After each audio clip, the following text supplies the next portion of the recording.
अस्सलाम वालेकुम फ्रेंड्स, दिलचस्प खबरों और तर्जीहों के साथ हाजिर हैं। मैं हूं सहरिश खान और मेरे साथ हैं सबीन शहबाज और इब्रार अस्तूरी। आज की सबसे जो दिलचस्प खबर है वो है फुल कोर्ट के इजलास की खबर। जियो न्यूज़ पर वो एयर हुई थी और उसके अंदर जो है कुछ जजेस के इस्तीफ़ों की बात हुई। फुल कोर्ट इजलास की क्या बात की गई, चीफ जस्टिस की जानिब से मुश्तरका तौर पर इस्तीफ़ों की एक तजवीज़ दी गई, उस पर क्या रद्द-ए-अमल आया, सबीन से जानते हैं।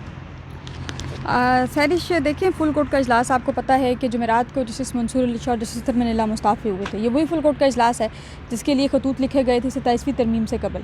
और इसी 27वीं तरमीम, जो कि अब इसको मुतनाज़ा 27वीं तरमीम कहिए, 27वीं तरमीम से कबल 3 जज साहिबान की जानिब से खतूत लिखे गए थे और उन्हीं खतूत की बुनियाद पर 2 जज साहिबान मुस्ताफ़ी हो गए फुल कोर्ट से पहले ही।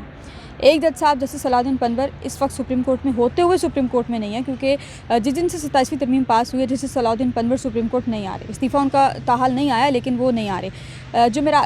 जुमेरात को मुस्ताफ़ी हुए थे और जुमे के रोज़ जिस दिन आइनी अदालत का क़याम अमल में आया था और उसी दिन चीफ जस्टिस आइनी अदालत अमीरुद्दीन खान साहब ने हल्फ उठाया था, उसी दिन चीफ जस्टिस याफुद्दीन साहब ने फुल कोर्ट का इजलास तलब किया हुआ था। फुल कोर्ट का इजलास दोपहर 2 बजे था।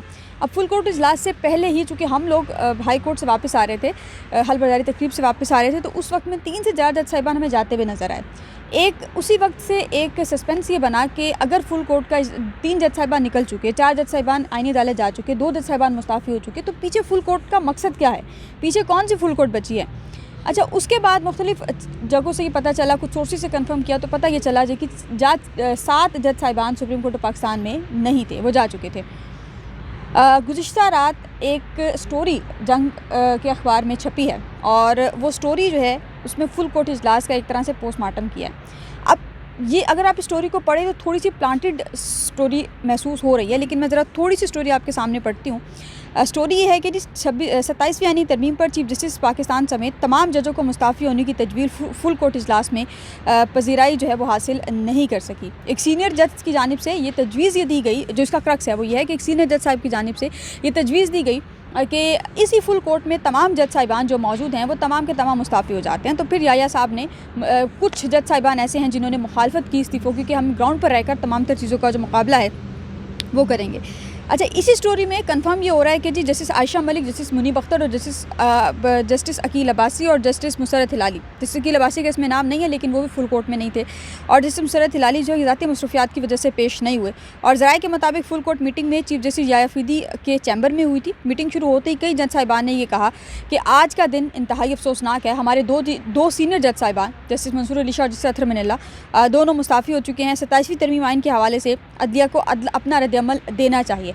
अब नाम हमें नहीं पता कि किन जज साहब की तजवीज़ थी, लेकिन जिनकी भी थी ये बड़ी बेहतरीन तजवीज़ थी अगर इस पर अमल किया जाता।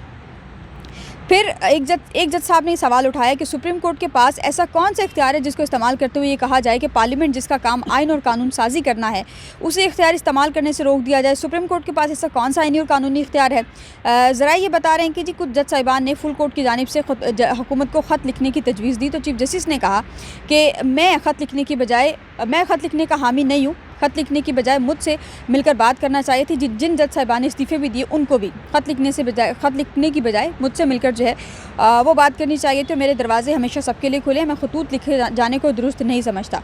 और अलबत्ता अदालत के पास जुडिशल रिव्यू का इख्तियार मौजूद है जो अदालत इस्तेमाल कर सकती है, उसके सिवा पार्लियामेंट को कैसे कानून साजी से रोका जा सकता है। इस जवाब पर भी अक्सरियती जजेस ने 27वीं आइनी तरमीम पर शदीद तहफ़्फ़ुज़ात का इजहार जारी रखा। अब ये स्टोरी मेरा ख्याल है यहाँ तक इनफ है। अगर हम इस स्टोरी को देखें तो इस स्टोरी में तमाम वो बातें हैं। अब सुप्रीम कोर्ट में उस वक्त फुल कोर्ट का जब इजलास हो रहा था तो जो जज साहब 7 लोग थे, नहीं 4 लोग जा चुके थे, मतलब 13 जज साहिबान पर मुश्तमिल कौन सा फुल कोर्ट था ये तो आइनी अदालत के जो तमाम जजेस थे उनकी भी तादाद पूरी नहीं थी। 15 जजेस तो वो थे, 13 जजेस ये हो गए बशमूल चीफ जस्टिस, यानी कि 12 जज और एक चीफ जस्टिस साहब थे। अच्छा, अब ये है कि इससे भी इंटरेस्टिंग चीज़ ये कि उस वक्त फुल कोर्ट अगर फुल कोर्ट हुआ और उस फुल कोर्ट में जितने भी जज थे वो तमाम वो जजेस थे जो चीफ जस्टिस याफुद्दीन साहब के अपने ही जज साहिबान थे। 26वीं तरमीम के बेनिफिशरीज भी उन्हीं में शामिल थे। 26वीं तरमीम के बाद बेनिफिशरीज थे और दीगर जज साहिबान थे। सबीन, इस पर इधर मैं बात कर लेता हूँ। जी। असल में मुझे तो जो है ना सबीन ने और सहरिश ने रोका हुआ है कि ये स्टोरी देने वाले उस शख्स का आपने नाम नहीं लेना है। मैं मजबूर हूँ, वैसे तो मैं नाम लेना चाह रहा था लेकिन मैं मजबूर हूँ, मैं नाम नहीं लूँगा। लेकिन यकीनन ये स्टोरी एक ऐसे वक्त में छापी गई है जियो जंग इतना बड़ा इदारा है और उनकी जानिब से ये स्टोरी की, हालांकि हम सब ये कह रहे थे, बल्कि कुछ खबरें तो उस वक्त ये भी चली कि शायद फुल कोर्ट इजलास जो है वो मुलतवी कर दिया गया क्योंकि जजेस निकल चुके थे सुप्रीम कोर्ट से। हम खुद सुप्रीम कोर्ट में मौजूद थे। जिस तरह सबीन ने बात की, जस्टिस मुनीब अख्तर, जस्टिस आयशा मलिक, मुसरत हिलाली, इसके अलावा जस्टिस अकील अब्बासी, उसके अलावा जस्टिस सलाउद्दीन पवन नहीं थे, इसके अलावा जस्टिस इरफान सादत नहीं थे, तकरीबन 6 से 7 जजेस मौजूद ही नहीं थे। तो 12 से 13 जजेस बैठ के किस तरह ये फुल कोर्ट हुआ, पहला सवाल तो यही उठता है। दूसरा ये कि आप ये कह रहे हैं कि चीफ जस्टिस याया अफरीदी ने कहा कि भाई मशवरा दिया जजेस को, या फिर किसी और जज ने मशवरा दिया कि हमें मुस्तफ़ी होना चाहिए मुश्तरका तौर पर। मैं समझता हूँ कि ये बात तो सबसे ज़्यादा बेवकूफ़ाना वाली बात है कि जिस चीफ जस्टिस याया अफरीदी साहब ने या 26वीं आईनी तरमीम के बेनिफिशरी जजेस ने, जिन्होंने इतना कुछ किया है इन ओहदों को पाने के लिए, तो क्या वो मुस्तफ़ी होकर चले जाते? ऐसा हो नहीं सकता था। सभी असल में इस स्टोरी के ऊपर कंट्रोवर्सी और ये प्लांटेड स्टोरी है और इसको मैं तो कहता था कि इस पे तो बहस ही करना मुनासिब नहीं है, लेकिन चलें पब्लिक को भी पता होना चाहिए कि ये असल में एक प्लांटेड स्टोरी है। बिल्कुल, यहाँ मैं इब्रार की बात से इत्तेफाक करूँगी। हम 26वीं आईनी तरमीम हो या फिर उसके बाद 27वीं तरमीम, हम चीफ जस्टिस याया अफरीदी का तर्ज़ अमल देख सकते हैं वाज़े तौर पे। वो चाहे जजेस के ऊपर या फिर उसके बाद मीडिया के ऊपर पाबंदियाँ लगाने का मामला हो, हर तरफ वो एक साइड पर ही अलग से नज़र आए हैं। बज़ाहिर ऐसा लगता नहीं कि उन्होंने इतना एक फ़ैसला किया होगा या इतनी कोई तजवीज़ देने का भी इनका कोई जहन गया होगा कि मैं कोई पूछूं कि इस्तीफ़े देने या नहीं। बज़ाहिर ऐसा लगता नहीं है, तो मेरे ख्याल में भी प्लांटेड स्टोरी है। बहरहाल अब अगली खबर की तरफ आते हैं। मुस्तफ़ी जो जजेस हैं, जस्टिस अतर मिनल्ला और जस्टिस मंसूर अली शाह, इनको तहरीक तहफ़्फ़ुज़ पाकिस्तान की जानिब से शामिल होने की दावत दे दी गई है। सबसे पहले तो ये बताइएगा कि एक तरफ देखते हैं कि हम कि जब ये इस्तीफ़े आए थे दोनों जजेस के, मोहतरम जजेस के, साथ ही राना सनाउल्लाह का एक बयान आया था जिसमें उन्होंने कहा था कि सियासी जजेस थे। तो अब दूसरी तरफ उनको तहरीक तहफ़्फ़ुज़ पाकिस्तान, एक तरह से तहरीक इंसाफ के ही आगे से कहा जा सकता है, असद कैसर वगैरह इसके अंदर शामिल हैं, उसी का एक हिस्सा है। तो अब इनकी जानिब से दोनों जजेस को अपने साथ शामिल होने की दावत देना, क्या राना सनाउल्लाह के बयान की तस्दीक करना नहीं होगा कि वाकई कोई सियासी जजेस थे? क्या ये मुनासिब बात थी? देखिए सहरिश, 26वीं तरमीम के बाद मौजूदा हुकूमत ये समझती है कि तमाम जजेस जो है वो उनके ताबे हैं। तमाम जज साहिबान वही हैं जो उन्होंने जो है वो तैनात करवाए हैं। तो अगर जस्टिस मंसूर अली शाह, जस्टिस अतर मिनल्ला की बात हो रही है कि वो सियासी हैं, देखिए पर्सनल पर्सपेक्टिव हर बंदे का होता है, पॉलिटिकल एफिलिएशन हर बंदे की होती है। ज़ाती तौर पे हो सकता है मुझे कोई एक स्पेसिफिक पॉलिटिकल पार्टी है, मैं उसकी सपोर्टर हूँ, आप हो, इब्रार भी एक किसी मखसूस पॉलिटिकल पार्टी जो है उनका सपोर्टर हो। तो ये कहना बिल्कुल गलत है कि सियासी जजेस थे या क्या थे। 2 जज साहिबान थे, सुप्रीम कोर्ट में थे, उन्होंने फ़ैसले दिए, आइन और कानून के मुताबिक फ़ैसले दिए और इंतहाई काबिल दोनों जज साहिबान थे।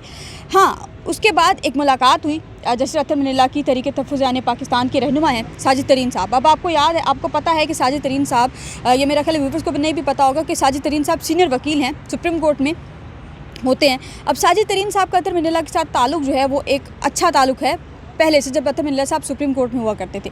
तो वो मुलाकात सिर्फ इस बुनियाद पर हुई है कि उनका ज़रा ताल्लुक़ एक अच्छा था, मुस्ताफ़ी हुए, उसके बाद वो जाकर उनसे मिले हैं। तो इसको ये एंगल देना कि वो सियासी जजेस हैं, ये मौजूदा हुकूमत के अहम लोगों की जानिब से इस किस्म के बयानात कि सियासी जजेस हैं और किसी पॉलिटिकल पार्टी में शामिल हो सकते हैं, आप उसको तस्दीक नहीं कह सकते। वो एक मुलाकात थी, मुलाकात उनकी ज़ाती ताल्लुकात की बुनियाद पर थी। बाकी बात रही गुज़िश्ता जो 2 दिन पहले मुलाकात हुई है साजिद तरीन साहब से अतर मिनल्ला साहब की, तो वो मुलाकात एक बिल्कुल दोस्ताना मुलाकात थी, उसमें कोई ऐसी वो नहीं थी। बाकी इन्विटेशन वाली बात रही तो कोई इन्विटेशन ऐसा नहीं गया।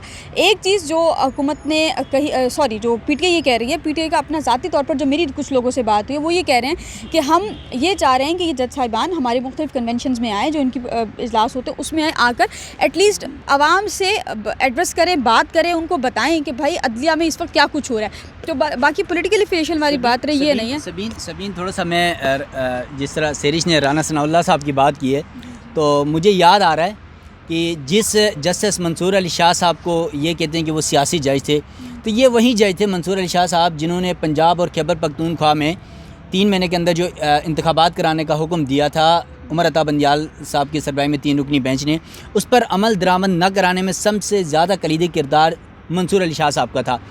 उस वक्त तो मंसूर अली शाह साहब जो है राना सनाउल्लाह साहब और मुस्लिम लीग नून को, पीपल्स पार्टी को बहुत अच्छे लगते थे। काजी फायसा साहब के वो पैनल का हिस्सा थे। उसके बाद आ जाएँ अब अतर मिनल्ला साहब के ऊपर, अब वो सियासी जज हो गए। उस वक्त सियासी नहीं थे। जिस टाइम इमरान खान के खिलाफ अदम एतमाद की तहरीक आ रही थी तो रात को इस्लामाबाद हाई कोर्ट खुलवा दी गई थी रात 12 बजे। उस वक्त वो सियासी जज नहीं थे। तो ये देखें पॉलिटिकल एक स्टंट खेला जा रहा है, ठीक है। उन 2 जजेस ने, मैं गुज़िश्ता वीडियो में भी आपसे यही जिक्र कर रहा था कि सुप्रीम कोर्ट के इस वक्त जितने, चाहे वो आईनी अदालत के जजेस हों या फिर सुप्रीम कोर्ट के जजेस हों, आप मुझे उठा के 25 जजेस में से दिखा दें, 25-28 जजेस में से कि आईनी तशरीह के हवाले सबसे ज़्यादा एक्सपर्ट जजेस कौन से हैं। किसी की मंशा को छोड़ दें, वो मंसूर और अतर मिनल्ला 2 ही तो थे जो आईनी मुकदमात के हवाले से अबूर रखते थे। आपने दोनों को उठा के मजबूर कर दिया कि वो बाहर चले जाएं। अब आपके पास आइन की तशरीह करने के लिए कोई जज ही नहीं है। ये तो सारी एक कंट्रोवर्सी है कि कौन सियासी नहीं है, वो आपको सबको पता है। यहाँ पर आइन की तशरीह भी यहाँ पर सब सियासी जमातों को अपने मुताबिक जो उनको सूट करती है वही पसंद भी आती है। खैर, अब अगली खबर की तरफ चलते हैं। CM KP के सुहेल आफरीदी की बात कर लेते हैं। अपनी तकर्री के बाद हवेलिया में उन्होंने एक जलसा किया था जिसमें इंतज़ामिया को, हुकूमत को कुछ धमकियाँ भी दी गई थी, अगर हमारी बात ना मानी ये कर देंगे वो कर देंगे, जैसा कि नॉर्मली सियासी जलसों में नज़र भी आता है। तो अब इलेक्शन कमीशन उस पर जागा है और उस पर सुहेल आफरीदी की तकरीर का नोटिस लेते हुए एक इजलास तलब कर लिया है। सबीन बताइएगा क्या अपडेट्स हैं इस इजलास की। सारिश, देखिए, ये सबसे पहले तो बड़े मज़ा का खेज़ है कि जहाँ धांधली से भरपूर इलेक्शंस हों, इलेक्शन कमीशन उस पर नहीं जागा। जहाँ पर इलेक्शंस हमने कवर किए हैं, इलेक्शंस में जो एक तरह से आप कह लीजिए कि रोंदा गया आवाम के मैंडेट को, उस पर इलेक्शन कमीशन नहीं जागा। इलेक्शन कमीशन जागा किस चीज़ पे है कि एक सूबे के वज़ीर आला ने एक जलसे में एक तकरीर के दौरान कुछ 2-4 जुमले कह दिए हैं भाई इंतज़ामिया को, और वो इलेक्शंस की बुनियाद पर कोई बात हो रही थी।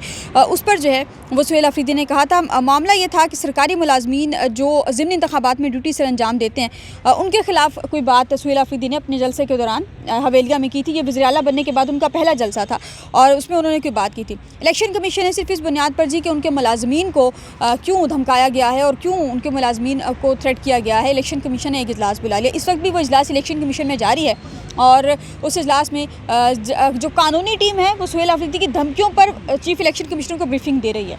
ये एक बड़ी नॉनसेंस सी चीज़ है कि सिर्फ धमकी की बेस पे कानूनी टीम ब्रीफिंग देने के लिए जो है वो चीफ इलेक्शन कमिश्नर को पहुंच गया। अगर आपको याद हो कि ये वही कानूनी टीम है, सुप्रीम कोर्ट में जब केसेस होते थे तो ये नहीं पहुंच सकते थे। आपको याद हो तो जहाँ पर हम इस वक्त बैठे हुए हैं सुप्रीम कोर्ट में बाहर, यहाँ साथ ही आपको याद हो PDM का एक जलसा हुआ था जिसमें मरियम नवाज़ और मौलाना फजल रहमान साहब, बिलावल साहब सारे यहाँ पर चीख के इसी इलेक्शन कमीशन पे इल्ज़ाम लगा रहे थे, इसी सुप्रीम कोर्ट पे इल्ज़ाम लगा रहे थे, इसी पार्लियामेंट पे इल्ज़ाम लगा रहे थे। तो उस वक्त तो इनको याद नहीं आया, यहीं सिकंदर सुल्तान राजा साहब ही इलेक्शन कमिश्नर थे, तो उस वक्त ये सारी बातें याद नहीं आई और आज याद आ रही हैं। तो इसलिए याद आ रही क्योंकि उसका ताल्लुक पाकिस्तान तहरीक इंसाफ से। और दूसरी बात देखें, सुहेल अफरीदी की बात कुछ हद तक देखें, एक वज़ीर आला को आम कारकुन की तरह नहीं सोचना चाहिए, अपने लहजे में, अपने तरीक़ाकार में थोड़ा सा बदलाव ज़रूर लाना चाहिए। इस बात से मैं भी एग्री हूँ।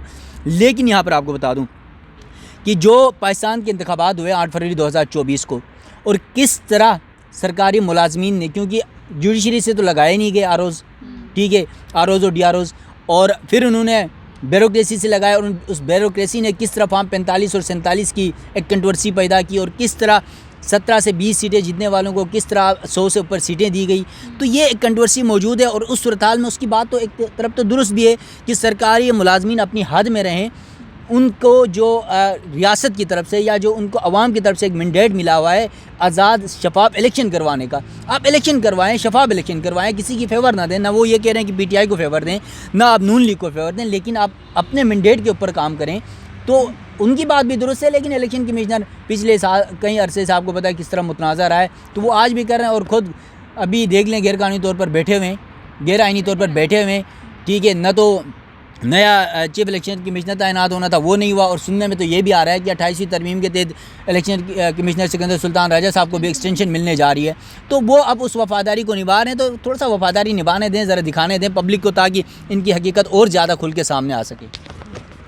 बिल्कुल दिखाने दें। और अब आते हैं आज की जो अहम खबर है, मेरे ख्याल से सबसे ज़्यादा अहम खबर, इमरान खान का जिक्र नहीं हो सकता, ऐसे हो नहीं सकता कि किसी वीडियो के अंदर इमरान खान को इग्नोर कर दिया जाए। आज उनसे मुलाकातों का दिन है, जुमेरात का रोज़ है, मंगल को भी ये दिन था, तहाँ मुलाकातें नहीं करवाई गई थी और किसी की मुलाकात ना होने की वजह से आज का दिन मज़ीद अहमियत इख्तियार कर गया कि आज देखना है कि मुलाकात होती है या नहीं। लिस्ट तो जा चुकी है जिसमें लीमा खान का नाम भी है, सुहेल आफरीदी का नाम भी है। इस पर मज़ीद क्या तफसीलात हैं सबीन? लेकिन सरिश, मंगल को जो कुछ हुआ वो हमने कल की वीडियो में बताया था। अब आज इमरान खान से वकला की मुलाकातों का दिन है। लिस्ट चली गई है 6 वकलाएँ जिनसे इमरान खान की मुलाकात करवाई जाने का हुक्म है। अदालती अहकामात मौजूद हैं, लेकिन उसके बावजूद जो अडयाला जेल है, अडयाला जेल हुकाम हैं, सुप्रिटेंडेंट हैं या बाकी जो अमला है, वो इस अदालती अहकामात को सीरियसली नहीं लेता। बहुत पहले से मुलाकातें इमरान खान की रुकवा दी गई। कल इमरान खान की बहन ने यहाँ तक कहा है कि 15 दिन से इमरान खान को हफ्ज़े बेजा में रखा हुआ है। इमरान खान एक तरह से बिल्कुल कैद तन्हाई में है। और कल सोशल मीडिया पर ख़ासा इस चीज़ पर एक इशू भी बना कि इमरान खान को कैद तन्हाई में रखा गया। आज वकला से मुलाकातों का दिन है, वकला जाएंगे मुलाकातों के लिए, लेकिन अगेन वही चीज़ कि जो उनके अपने मनपसंद वकला उनको अंदर जाने की इजाज़त दी जाती है, जो कि 1 या 2 ही हैं, इससे ज़्यादा नहीं है। उनको मुलाकातों की इजाज़त दी जाती है, लेकिन बाकी वकला को मुलाकातों की इजाज़त नहीं दी जाती। तो और फिर वकला को ले जाके जो सुप्रिटेंडेंट के कमरे में बिठा दिया जाता है और फिर उनको 4-1 बजे कह दिया जाता है जी कि अब मुलाकातों का टाइम ख़त्म हो गया, आपकी मुलाकात नहीं करवा सकते। तो ये मेरा ख्याल है कि एक बड़ा अनफॉर्चुनेट भी है, और ये ज़ाहिर है हमारा जो अदालती निज़ाम है उसी हिसाब से फिर आगे इंसाफ का निज़ाम जो है वो भी चलता है। तो आज मुलाकातों का दिन है, आप देखिए मुलाकातें करवाई जाती हैं या नहीं करवाई जाती। बिल्कुल, इसको वीडियो लंबी हो रही है, इसको कंक्लूड करते हैं। आखिरी में बस ये बताइएगा कि नवाज़ शरीफ भी जब जेल में थे, मरीम नवाज़, मुलाकातें इसी हिसाब से होती थी या फिर कुछ डिफरेंट सूरत हाल होती थी? इब्रार, देखें, यकीनन कुछ हद तक तो हालात उस वक्त भी गंभीर थे, क्योंकि जो कंट्रोल होता है वो आपकी हुकूमतों के पास होता नहीं है, कंट्रोल कहीं और होता है। मसला यहाँ पर ये है। लेकिन जो असल ख़बर मैं आपको देने जा रहा हूँ, असल ख़बर ये है कि अलीमा खान ने इस्लामाबाद रावलपिंडी में गुफ्तगू की है। उन्होंने कहा कल जुम्मे को पाकिस्तान तहरीक इंसाफ तो नहीं बल्कि जो अल्लामा राजा नासिर अब्बास की जानिब से यौम सियाह का ऐलान किया गया है, जो अडयाला जेल में गुज़िश्ता रोज़ इमरान खान की बहनों के साथ जो हुआ उस पर, तो कल का दिन इंतहाई अहम है। PTI यौम सियाह भी मना रही है और उस हवाले से तमाम तर तैयारियाँ मुकम्मल हो चुकी हैं। तो देखते हैं कल कौन कौन बाहर निकलता है, कौन कौन एहतजाज करता है, और फिर इस हवाले से हुकूमत पे या इदारों पर क्या कोई प्रेशर डेवलप होता है या नहीं होता है। और फिर इमरान खान के देखें, हम सबको पता है कि हम सब ये समझते थे कि इमरान खान शायद 2 दिन 4 दिन भी जेल नहीं निकाल सकेगा, लेकिन उसने पिछले 2 साल से ये बता दिया कि वो जेल भी काट सकते हैं। और खिलाड़ी होता है, उसने ये बता दिया कि मैं अंदर रहूँ या बाहर रहूँ, मैं ही कप्तान हूँ। बिल्कुल, आज की वीडियो से अब तक इतना ही। अगर वीडियो आपको पसंद आए तो लाइक, शेयर और चैनल्स को सब्सक्राइब ज़रूर कीजिएगा। अगली वीडियो में फिर मिलेंगे। अल्लाह हाफ़िज़।